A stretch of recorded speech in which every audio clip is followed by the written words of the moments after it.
Hey, welcome back. So, Crave Gaming here. So, it's that time again where I just basically share my thoughts on whatever what's occupying my mind at the moment. I usually reserve the first weekend of every month just to share video game input, some news, and sometimes my thoughts on what's going on in the gaming industry. But right now, it's mostly just on a particular thing that's going on in the gaming industry and the price you have to pay just to game. So I'm not going to talk about the hardware here for PC enthusiasts. It's not going to be about which graphics card and why they cost so much, or which processor you're trying to get, or if you're on a console, whichever of the two major consoles, or if you're on the third one. It doesn't matter what the hardware is. It's more on the price of the games themselves, because they do cost a lot when you really think about it, especially AAA games. And in spite of more than just costing the usual 60 something USD for every base game, they try to hook you into getting their DLCs. So, which is actually fine by itself, but you know, there's just something wrong with what's going on lately. So I'll probably cite one example, which is Evolve. So it is a prime example of how gaming can be expensive, confusing, and unreasonable. So different YouTubers have already shared their thoughts on the matter. Boogie, Jim Sterling, and many other reviewers have pointed out the issues with games like these. You can even check some of the comments on Metacritic to see what I'm basically talking about. Well, what happens is that basically publishers seem to focus on making the sales rather than pushing out uh, a complete game out the door. So they rarely show you gameplay during the pre-order phase and immediately announce DLC content just before or during the launch of the base game. So that's shady, but not all bad, and not at all completely bad in a sense, as long as they push out an amazing and complete game during launch. However, one thing I've noticed is that recent game releases have shown that's not always the case, even with AAA games, which is funny because AAA games often have these really, really generous amounts or a generous budget to their game. So just look at one of the more recent expensive ones, and it's been discussed over and over again, but it's Destiny. So many features were missing at the first few months. It had a storyline that was so weakly fleshed out, based on so many reviews, and it had content that will only become apparent in the next few DLC. So I think they were planning on a number of years just to introduce content for the game. Um, how about Battlefield Hardline? So many people have pointed out that it could have been a DLC for the franchise instead of being released as a standalone game. Basically, I could go on and just cite different examples, but all this really isn't good for gaming. The industry's worth billions, and most publishers are just riding on past successes or the hype train. They'll milk you first for the base game, and then release more DLCs to milk you even further. Now, by itself, that's fine. It's just that when you really think about it, why didn't they push out a more complete game in the first place? Um, of course, I mean, if some of these releases are really interesting for you, then you're fine. If you're playing, if it's a game that involves a co-op with friends and you're having fun, then that's fine. But what happens if you normally just playing alone, or you're with a group of friends who are just really, basically just like to critique games, and once you get down to it, you eventually realize that they're not offering a whole lot. Um, Many others, really, really just like myself, want more out of their money. I've gotten older as a gamer. I've been gaming ever since. Not hardcore, but gaming. I do like gaming a whole lot, and I've gotten older, and I've tried, moved on to a different phase in life where I have a family and I need to see and feel my money's worth. So basically many gamers are different now, and they want more than the usual, not more of the same. I've made some terrible purchases myself. I'll be honest. Like that Thief 4 release, it wasn't such a bad game. It's just that when you play through it, I purchased it on the PC.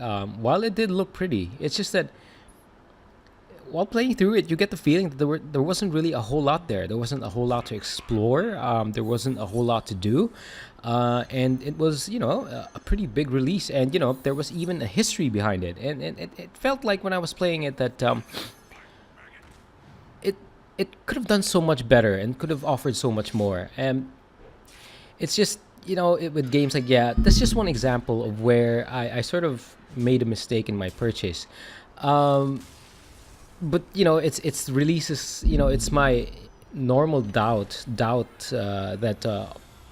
in publishers that they could offer, or developers that they could actually offer a good game. It's sort of helped me stay away from bad releases all the same. I mean, I do make mistakes, but most of the time, I feel I feel good that I was able to just hold on to my money and not buy those games. Um, I'd say the same for everyone else. Just be that, doubt whether the game is going to be good. Do some research. It's like marriage. When you're in doubt, don't get into it. Be that cynic when making purchases. And even if you don't get the game just right after launch, you can always wait a few days and wait for reviews and wait for other YouTubers to actually just give their inputs on what the game is like. And maybe if you have a friend who has more, who's just a trigger happy guy, trigger happy girl who just purchases the game outright without even thinking of what it's going to be like, then go over to his place and just check it out before you even make the purchase yourself. So be that cynic. Anyway, let's look at the other side of gaming now. Well, let's look at Witcher 3. It's a game that I and my wife are quite excited for this month. In fact, we secured copies of the PS4 and PC versions of the title so we can game at our basically at our own separate paces. So the Wild Hunt is promising more than 10 DLCs for free if you have a valid copy of the game. So some of the downloadables are actually some changes to the look and feel of some of the characters, when basically other publishers would charge you actual money to purchase the items, which is most likely a recolor of your gear or armor. So you might have heard of, yeah, well, CDPR will be releasing two expansions for the game, but the season pass will only cost, well, at least for now, it will cost only 25 USD for a combined 30 hours of gameplay. So just basing it on what they've done so far, if it's CD Projekt, you know that those expansions will be quality ones, and they're not going to be substandard DLCs that make you feel like, okay, I could have been charged much less for this one. So basically with CDPR and that company, is that it's not like they've been shy about showing gameplay footage, and it's not like they don't have the history of Witcher 1 and 2 to back them up. So you've seen their work and you can make judgments. So with what CDPR is doing, this is what publishers should aim to do. At least try to be more like them. Get something of quality to your consumers and make sure it's worth their money to purchase your game. I just believe that they should just quit sacrificing an element of the game just to get more revenue out of an unfinished product. Basically how they do it. I'll hold off this aspect of the game and release it in the DLC, just to make that DLC worthwhile. So they should really stop doing that. For those of you who've been watching my channel, for the very few who've been watching my channel, some of you may point out that I've been playing a sub game like Warcraft. It does cost a base price with a monthly sub, but I don't normally stay subbed for too long. I sometimes quit a month or two, even a number of months, if I see that current content is basically not as fun.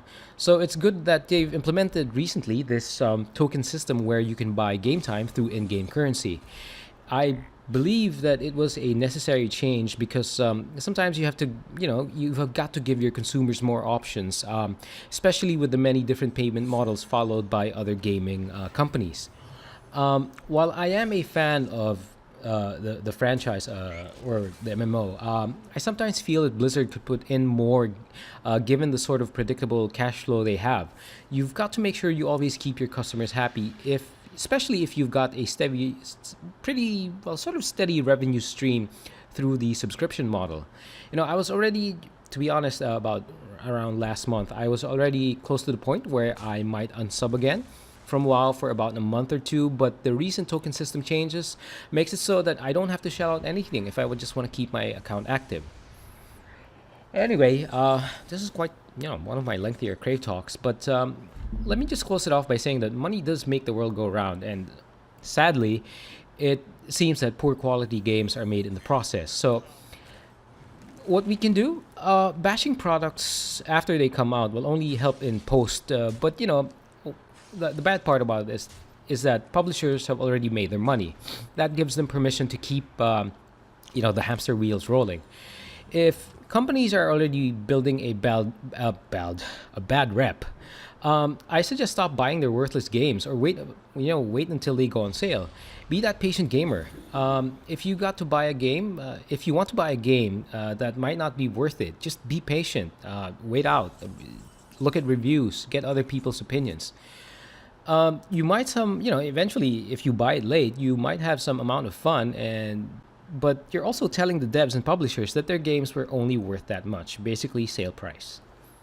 So, again, this is Crave, and thanks for your time. What to do. Your soul shall suffer.